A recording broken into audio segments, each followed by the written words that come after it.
நீங்கள்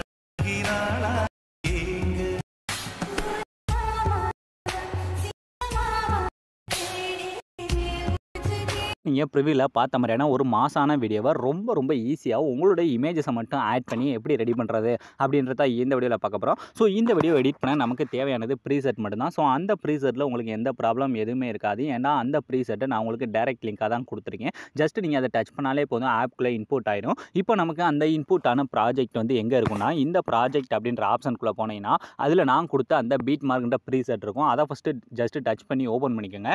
அதை நீங்கள் ஓப்பன் பண்ணதுமே இதில் உள்ளே வந்ததுமே உங்களுக்கு இதில் நான் யூஸ் பண்ணியிருக்க ஃபாண்ட் எல்லாமே மிஸ்ஸிங் அப்படின்னு சொல்லி ஒரு மெசேஜ் மாதிரி வந்திருக்கும். ஸோ இதில் நான் 2 ஸ்டைலான ஃபாண்ட் வந்து யூஸ் பண்ணியிருக்கேன். அந்த 2 ஃபாண்டோட டைரக்ட் டவுன்லோட் லிங்க்கை நான் கீழே டிஸ்கிரிப்ஷன்லேயே கொடுத்துருக்கேன். இன்னி நான் போடுற வீடியோ எல்லாத்துலேயுமே இந்த மாதிரி நான் யூஸ் பண்ணுற ஃபாண்டோட லிங்க்கை அந்தந்த வீடியோக்கிலே கொடுத்துட்றேன். ஸோ உங்களுக்கு ஈஸியாக இருக்கும் எடிட் பண்ண. ஸோ அதுக்காக தான் இந்த இதில் நான் கொடுத்துருக்க ஃபாண்டோட லிங்க்கை நீங்கள் ஃபஸ்ட்டு டவுன்லோட் பண்ணிக்கோங்க.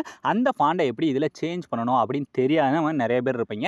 ஸோ அப்படி தெரிஞ்சிருந்தால் ஓகே, தெரியலன்னா கமெண்ட் செக்ஷனில் கமெண்ட் பண்ணுங்கள். அடுத்த வீடியோவில் ஃபஸ்ட்டு இந்த ஃபாண்டெல்லாம் எப்படி ஆட் பண்ண நான் ஒரு சின்னதாக ஒரு ஷார்ட்ஸ் மாதிரி கூட ரெடி பண்ணி அப்லோட் பண்ணுறேன். இப்போ ஃபஸ்ட்டு இந்த வீடியோவை எப்படி ரெடி பண்ணுறேன்னு பார்க்கலாமா? ஃபஸ்ட்டு எப்பயுமே உள்ளே வந்தோடனே இந்த மாதிரி 3D வீடியோ மேக் பண்ணாலே இந்த 3D ஆப்ஷனை ஃபஸ்ட்டு ஆன் பண்ணிக்கோங்க. இந்த லாஸ்ட் இருக்க ஆப்ஷனை டச் பண்ணி இந்த 3D ஆப்ஷனை ஆன் பண்ணால் தான் நம்மளோட வீடியோ எந்த மாதிரி ரெடி ஆகுது அப்படின்றத நம்ம லைவாக பார்க்க முடியும். இப்போ ஃபஸ்ட்டு அப்படியே கீழே தள்ளிட்டே போனீங்கன்னா இந்த இடத்துல பார்த்தீங்கன்னா 2 டெக்ஸ்ட் கொடுத்து மேலே ஆப்பில் ஒரே ஒரு குரூப் ஒன்று கொடுத்து அந்த கேமரா ஆப்ஷன் ஒன்று கொடுத்துருக்கேன்னா ஜஸ்ட் இப்போ வீடியோட ஸ்டார்டிங் வந்துருங்க. ஸ்டார்டிங் வந்து கீழே ப்ளஸ் ஐக்கனை டச் பண்ணுறீங்க. டச் பண்ணிட்டு இந்த மீடியாவை டச் பண்ணிட்டு இப்போ ஃபஸ்ட்டு இந்த இடத்துல நீங்கள் எடிட் பண்ண போகிறோம் உங்களோட இமேஜ் ஏதாவது ஒன்று இந்த மாதிரி செலக்ட் பண்ணிவிட்டு இந்த மேலே இருக்க 3 டாட்டை டச் பண்ணி இந்த 5வது இருக்க ஃபில் கம்போசர் ஏரியா அப்படின்ற கொடுத்தீங்கன்னா போதும், ஆட்டோமேட்டிக்காக ஃபில் ஸ்க்ரீனில் செட் ஆகிடும். இப்போ இதை கரெக்டாக அடுத்த பீட் மார்க்கோட இந்த மாதிரி இழுத்துக்குங்க. இழுத்ததுக்கப்புறம் இப்போ இந்த இதில் அந்த 3D ஆப்ஷன் எப்படி ஒர்க் ஆகுதுன்னு பாருங்கள். இப்போ ஃபஸ்ட்டு இது கரெக்டாக வந்து நமக்கு பாதி ஃபேஸ் தெரியணும் இந்த சைடில். அதாவது நீங்கள் இதை லாங் ப்ரெஸ் பண்ணி கீழே கொண்டு வந்தால் தான் உங்களுக்கு அந்த வீடியோ வந்து கரெக்டாக தெரியும். இந்த கேமரா ஆப்ஷனை கீழே கொண்டுட்டு வந்ததுக்கப்புறம் இப்போ அப்படியே கொஞ்சம் மூவ் பண்ணி பார்த்தீங்கன்னா இந்த மாதிரி ஒரு எஃபெக்ட் வந்து கிடைக்கும். இந்த ஃபஸ்ட்டு டெக்ஸ்ட் இருக்குது பார்த்தீங்களா, அது இந்த சைடில் தெரியும். ஸோ அதுக்கு கீழே இந்த லாங் ப்ரெஸ் பண்ணி அந்த டெக்ஸ்ட் எல்லாத்தையும் கீழே கொண்டுட்டு வாங்க. இப்போ நமக்கு இந்த ஃபஸ்ட்டு டெக்ஸ்ட் வந்து கரெக்டாக அந்த கேப்பில் தெரியுதான்னு பாருங்கள். இப்போ இன்னும் தெரியலை. ஸோ அதனால் அந்த இமேஜை டச் பண்ணி அந்த மூவ் அண்ட் ட்ரான்ஸ்ஃபார்ம் போய் எனக்கு தேவையான அளவு கரெக்டாக அந்த ஃபஸ்ட்டு இதில் இந்த மேலே இருக்க பாதி ஃபேஸ் வந்து தெரியற அளவுக்கு செட் பண்ணிக்கிறேன். இன்னும் நான் கூட இந்த மாதிரி பெருசு பண்ணி கரெக்டாக அந்த மாதிரி செட் பண்ணிவிட்டு இப்போ அடுத்ததில் அப்படி கொஞ்சம் மட்டும் மூவ் பண்ணுங்கள். அடுத்த டெக்ஸ்ட்டுக்கு மூவ் பண்ணிங்கன்னா அடுத்த டெக்ஸ்ட்டு கீழே வந்து இந்த சைடில் பாதி ஃபேஸ் வந்து தெரியணும். இப்போ நமக்கு ஃபஸ்ட் இமேஜ் வந்து கரெக்டாக ஆட் ஆகிடுச்சு.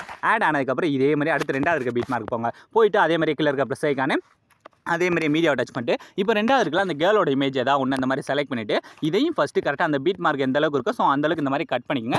அதை எப்படி கரெக்டாக அந்த பீட் மார்க்கில் கட் பண்ணுறேன்னா ஃபஸ்ட்டு லாங் ப்ரெஸ் பண்ணி அந்த இமேஜை கீழே மூவ் பண்ணிட்டே வாங்க. மூவ் பண்ணிட்டு வந்து அந்த கேமரா ஆப்ஷனுக்கு கீழே ஃபஸ்ட்டு வைங்க. வச்சுட்டு அந்த கேமரா வந்து எந்த அளவுக்கு இருக்கோ ஸோ அந்த அளவுக்கு இமேஜை கட் பண்ணிவிட்டு இப்போ இதை லாங் ப்ரெஸ் பண்ணி அப்படியே அந்த லேயருக்கு எல்லா அந்த டெக்ஸ்ட் எல்லாத்தையும் கீழே கொண்டு வந்தீங்கன்னா நமக்கு இந்த மாதிரி ஒரு எஃபெக்ட் வந்து கிடச்சிடும். ஸோ இந்த மாதிரி பார்த்தீங்கன்னா நமக்கு ஈஸியாக அந்த டெக்ஸ்ட் எல்லாமே நம்மளோட ஃபேஸை மறைக்காத அளவுக்கு நீங்கள் ஈஸியாக வந்து அந்த இமேஜை அரேஞ்ச் பண்ணிக்கலாம். இப்போ என்னோட ஃபேஸை மறைக்குதா, நான் என்ன பண்ணுறேன் இந்த மாதிரி கொஞ்சம் மட்டும் எனக்கு தேவையான இடத்துல இந்த மாதிரி அட்ஜஸ்ட் பண்ணி செட் பண்ணிக்கிறேன். இப்போ ஈஸியாக 2 இதில் எப்படி ரெடி பண்ணுறேன்னு பார்த்தாச்சா, இதே மாதிரி அடுத்து மீத இருக்கிறது எல்லாத்துலேயுமே வந்து ஆட் பண்ண போகிறோம். ஸோ கரெக்டாக அடுத்த பீட் மார்க்கோட ஸ்டார்டிங்கு கீழே இருக்க ப்ளஸ் ஐக்கான இந்த மீடியா அப்படின்ற ஆப்ஷனை டச் பண்ணிவிட்டு இந்த இடத்துல இப்போ நம்மளோட இமேஜ் இந்த மாதிரி நீங்கள் இமேஜை மாற்றி ஆட் பண்ணணும். ஸோ அந்த 3 டாட்டை டச் பண்ணி ஃபஸ்ட்டு 5வது இருக்க ஃபில் கம்பல்சரி ஏரியா கொடுத்ததுக்கப்புறம் இப்போ அப்படியே என்ன பண்ணுறீங்கன்னா அந்த இமேஜை லாங் ப்ரெஸ் பண்ணுறீங்க. அந்த 3D ஆப்ஷனுக்கு கீழே கொண்டுட்டு வாங்க. இந்த 2 டெக்ஸ்ட்டுக்கு பதில் இந்த 2 டெக்ஸ்ட்டுக்கு கீழே வச்சா தான் அந்த டெக்ஸ்ட்டுக்கு மேலே தான் நம்மளோட இமேஜ் வந்து ஆட் ஆகணும். ஸோ அதுக்காக தான். ஸோ அந்த இமேஜ் வந்து கரெக்டாக இந்த மாதிரி ஃபஸ்ட்டு இதில் செட் ஆகுதான்னு பார்த்துக்கோங்க. அடுத்து 2வதுலையும் கரெக்டாக வந்து ஆட் ஆகிடுச்சு. இதே மாதிரி என்ன பண்ணுறீங்கன்னா கொஞ்சம் கொஞ்சமாக மூவ் பண்ணி அடுத்து இருக்க எல்லா இமேஜ்லையுமே ஸோ கரெக்டாக அடுத்த பீட் மார்க்கோட அடுத்து இந்த இடத்துல வந்து அந்த கேர்ளோட இமேஜ் ஏதாவது ஒன்று அந்த மாதிரி செலக்ட் பண்ணிவிட்டு அந்த 3 டாட்டை டச் பண்ணி ஃபஸ்ட்டு இதை ஃபுல் ஸ்க்ரீனில் செட் பண்ணி கரெக்டாக வந்து பீட் மார்க்கில் கட் பண்ணிக்கோங்க. இந்த இடத்துல மட்டும் ஆட் பண்ணும்போது இதில் ஒரு சில இடத்துல நீங்கள் வந்து அந்த டைல்ஸ் எஃபெக்ட் வந்து ஆட் பண்ணுற மாதிரி இருக்கும். ஏன்னா அந்த சைட்லலாம் அந்த பார்டர் எல்லாமே மறைக்கும். ஸோ இந்த இதில் ஃபஸ்ட்டு இதில் பார்த்தீங்கன்னா உங்களுக்கு நல்லாவே தெரியும். இந்த ஃபஸ்ட்டு இதில் கரெக்டாக அந்த மாதிரி கொஞ்சம் அந்த இமேஜில் வந்து மறையாத அளவுக்கு இமேஜை டச் பண்ணி அந்த மூவ் ட்ரான்ஸ்ஃபார்ம் டச் பண்ணி உங்களோட ஃபேஸ் வந்து பர்ஃபெக்டாக தெரிகிற அளவுக்கு மட்டும் செட் பண்ணிக்கோங்க. ஸோ பாதி அளவு நான் எப்படி பண்ணுறேன்னு சொல்லி கொடுத்துறேன்னா இதை வச்சு நீங்கள் மீத இருக்க எல்லாத்துக்கும் ஜஸ்ட் உங்களோட இமேஜை மட்டும் ஆட் பண்ணுறீங்க. இந்த இடத்துல மற்ற 3D ஆப்ஷன் வந்து ரொம்ப லென்த்தாக இருக்கும். ஸோ இதெல்லாம் நீங்கள் ரொம்ப ஈஸியாக அதே மாதிரி தான் ஸ்டார்டிங் போகிறீங்க, கிளியர் இருக்க ப்ளஸ் ஐக்கானை டச் பண்ணுறீங்க, இந்த மீடியாவை டச் பண்ணிட்டு இப்போ இந்த இடத்துல எடிட் பண்ண போகிறேன் என்னோட இமேஜ் ஏதாவது ஒன்று அந்த மாதிரி செலக்ட் பண்ணிவிட்டு ஃபஸ்ட் இந்த 3 டாட்டை டச் பண்ணி அந்த 5வது இருக்க ஃபில் கம்போசர் ஏரியான்ற கொடுத்துட்டு கரெக்டாக அந்த பீட் மார்க் எந்த அளவுக்கு இருக்கும். ஸோ கரெக்டாக இந்த பீட் மார்க் வந்து நமக்கு லென்த்தாக இருந்துச்சு. ஸோ அதனால் அந்த லென்த்தாக இருக்க வரைக்கும் நான் இமேஜ் வந்து ஆட் பண்ணிட்டு முன்ன பண்ண மாதிரியே லாங் ப்ரெஸ் பண்ணுறீங்க.